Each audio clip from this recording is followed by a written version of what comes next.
Magandang araw sa ating lahat mga idol. So sa mga nagtatanong dyan kung saan makabili ng broiler chicken o broiler chicks, ito na idol yung kasagutan ko sa inyo kasi marami akong nakikita dyan na nagtatanong sa akin kung saan nga ba pwedeng makabili ng broiler chicken. At bakit nga ba idol kailangan yung malaman kung saan tayo makabili?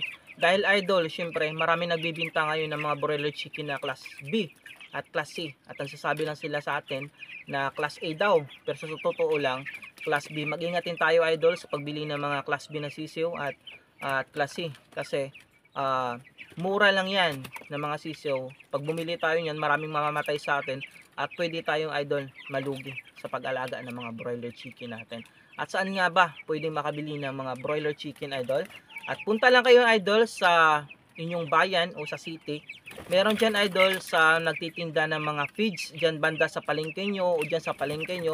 Diyan kayo pumunta idol at magtanong kayo dyan kung meron nga bang nagtitinda ng sisiw na broiler chicken. Ang hanapin nyo idol na broiler chicken ay yung mga Tab 500 or Bantres, meron ding Bounty. Yan idol. Paano nga ba mapili natin kung class A yung sisiw na bibilhin natin? Okay, yung unang-una mga idol, syempre sa quality. Ano nga ba yung quality ng isang sisiw? Syempre idol, yung sisiw na makikita natin na class A, malaki yan. Okay? At syempre sa brand. Yung brand ng mga magagandang sisiw idol, yung Cub 500. Yan, magagandang klase yun idol. Syempre hindi ko na isa-isahin yung mga brand. Kasi ito idol, ang binibili natin ay Cub 500 to. At assure ko sa inyo na magagandang klaseng sisiw ito. Ito idol, nasa 16 days pa lang pero ang bigat na. Nasa 650 grams na. 16 days pa lang.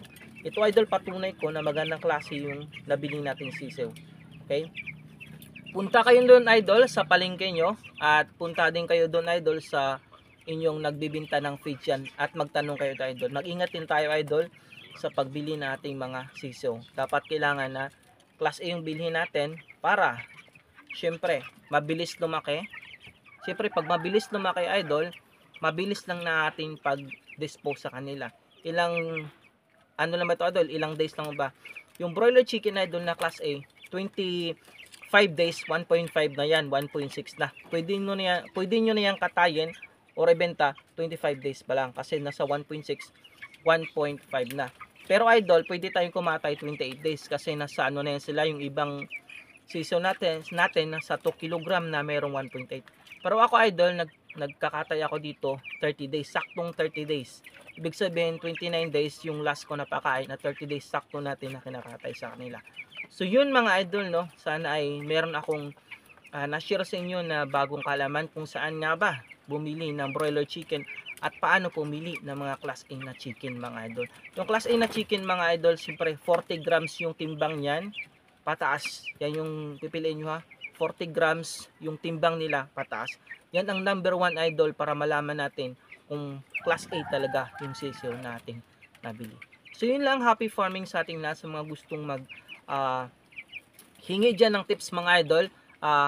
I-follow nyo ako sa ating Facebook page. Yung Facebook page natin mga idol ay Beams Chicken Farm. Yan idol, follow nyo ako doon at message nyo ako para sa gustong mag-contact sa akin mga idol. At meron din tayong TikTok mga idol, Beams Chicken Farm din. So yun lang, happy farming, God bless us all mga idol.